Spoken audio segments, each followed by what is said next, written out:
Chers amis, bienvenue dans l'émission Tio les courses.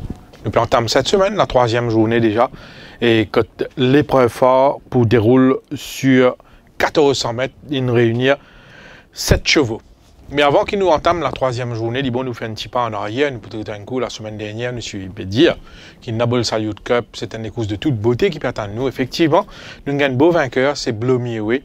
Avec ce 54 kg, malgré des circonstances très défavorables, quand il manque ce départ, à un moment, il retrouve complètement en arrière-garde. Quand il fait Charles Litton qui finissait, il retrouve devant.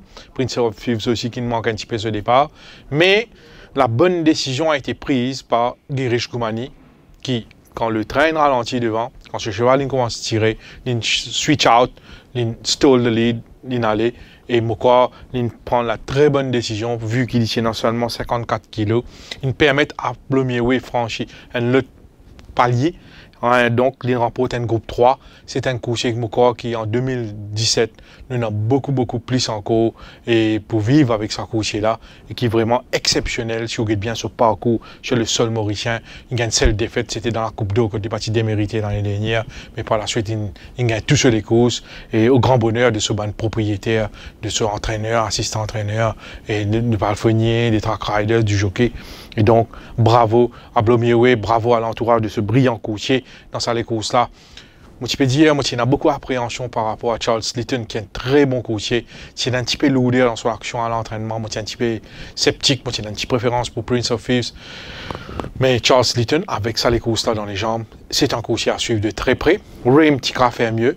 Mieux qu'il fait, vu les circonstances, quand Blomieway rate ce départ, si ce jockey qui prend l'initiative en descente, il allait devant.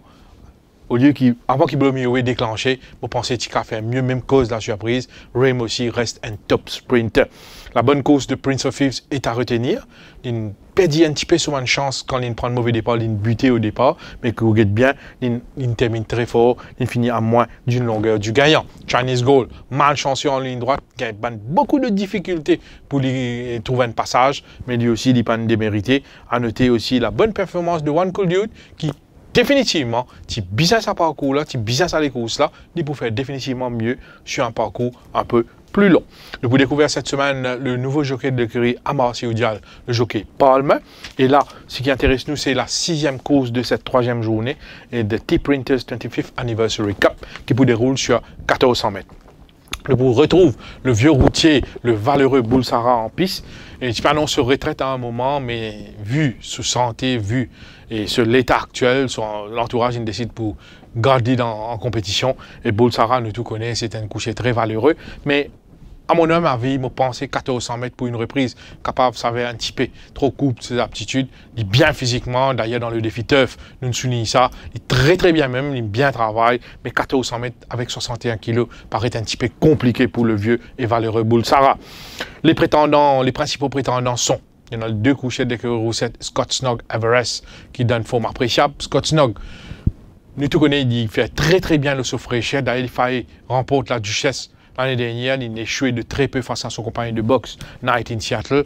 C'est un coursier qui, quand il gagne un problème, quand il retrouve la compétition sur un sprint, il gagne. Donc, il excelle le saut fraîcheur. À l'entraînement, il est bien. Il a un joli coating, il travaille, il a beaucoup de galop, mais il a toujours sa petite lourdeur dans son action. Il donne, ça c'est moi l'opinion, il donne l'impression qu'il peut-être est capable de miauler davantage. Il a quelques kilos surplus qui est très visible, mais d'un champ pareil, le saut fraîcheur, s'il y gagne, il n'est pas pour étonnement. Mais si vous demandez moi, est-ce qu'il y a 100% ce niveau? Moi, je pourrais répondre non. Ça rend là pour faire beaucoup du bien. Everest, très bien entraîné, beaucoup de travail dans les jambes.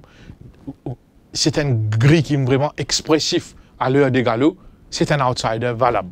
Memphis Mafia, moi, je dis de bonnes chances. Je connais pas encore mesuré à ce niveau. Il remporte une seule victoire au Champ de Mars, mais il n'a pas galope beaucoup l'année dernière. C'est un coursier qui peut progresser. C'est un coursier qui paraît bénéficier de l'intersaison. Il n'est pas trop expressif, l'eau du sable. Il n'est pas un coursier qui est démonstratif, l'eau du sable.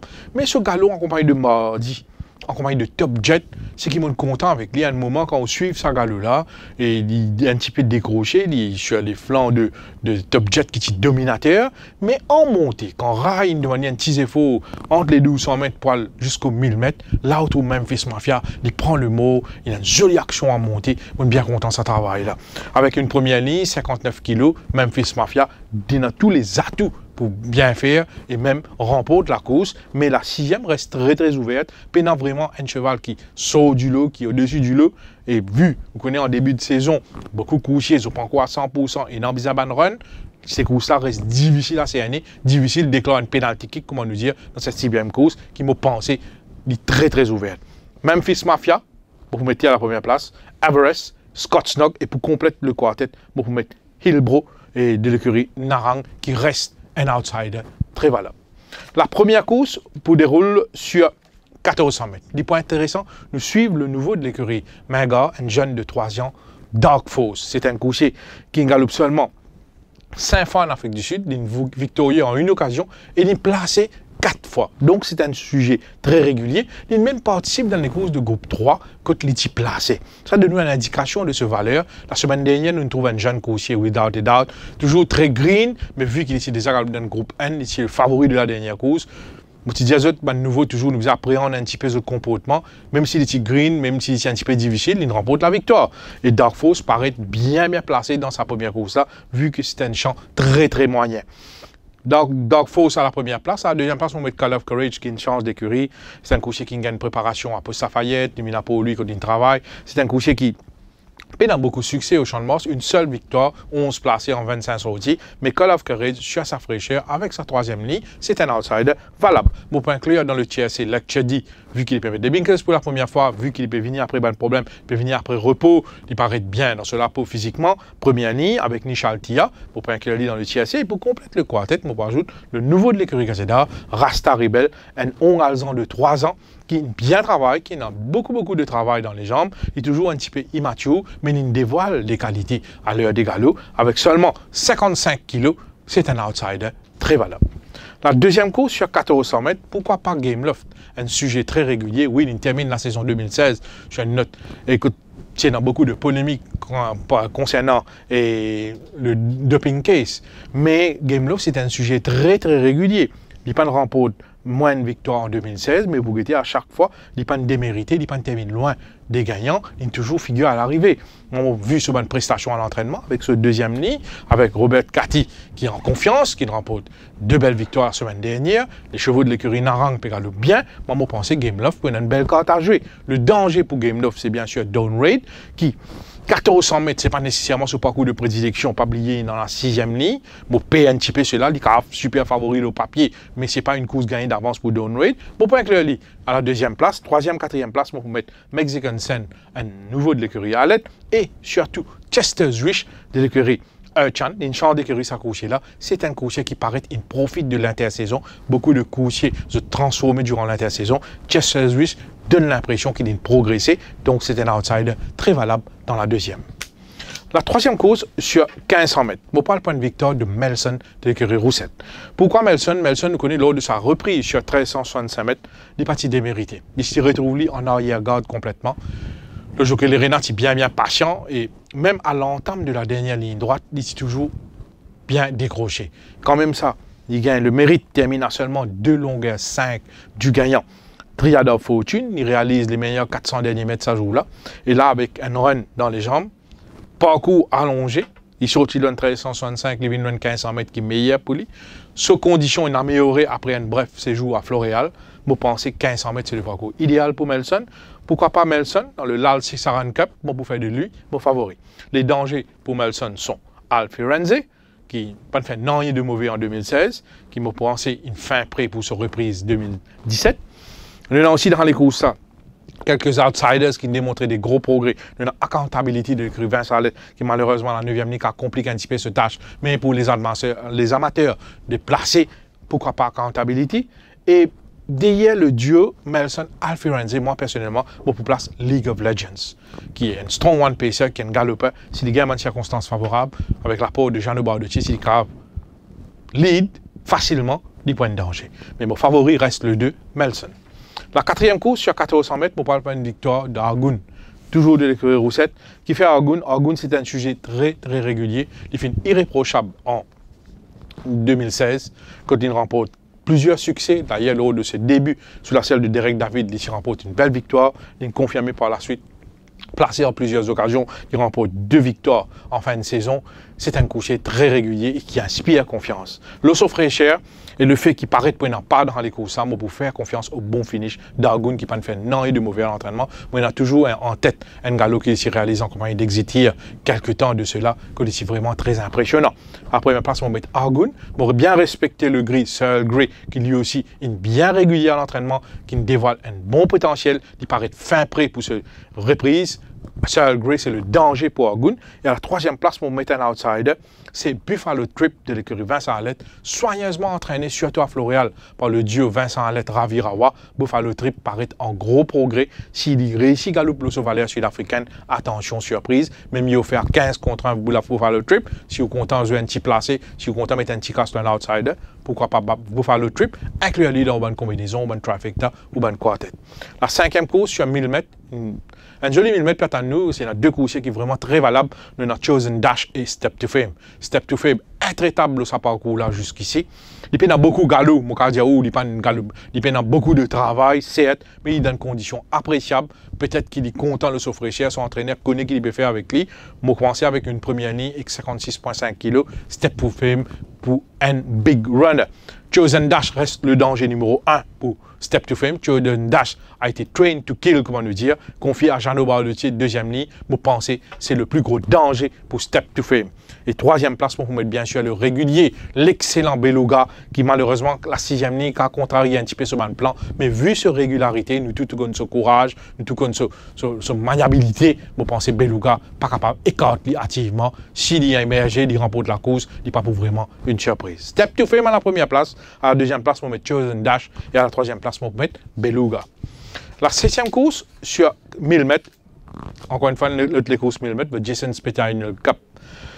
Une course un peu tricky, comment nous dire, avec les deux représentants de l'écurie Narang. Anton Ruskin, qui est un nouveau, qui paraît ayant un certain potentiel. Quand on get ce fiche sud-africaine, 7 sorties, 1 victoire, 4 placés. Et là, ce qui intrigue nous un petit peu, vous remarquez, l'entraîneur Sirish Narang, aligné avec les blinkers et le noseband. Un équipement qu'il peut mettre. Et il est aligné avec le blinkers et le noseband. Et vous pourrez remarquer qu'il parmi tous les coursiers qui peuvent galoper dans les courses, il y a deux coursiers qui ont beaucoup de travail, c'est Van der Scaler et Anton Ruskin. Anton Ruskin est délaissé par le jockey Robert Cathy, confié à Swapnil au jockey Ram Gopal.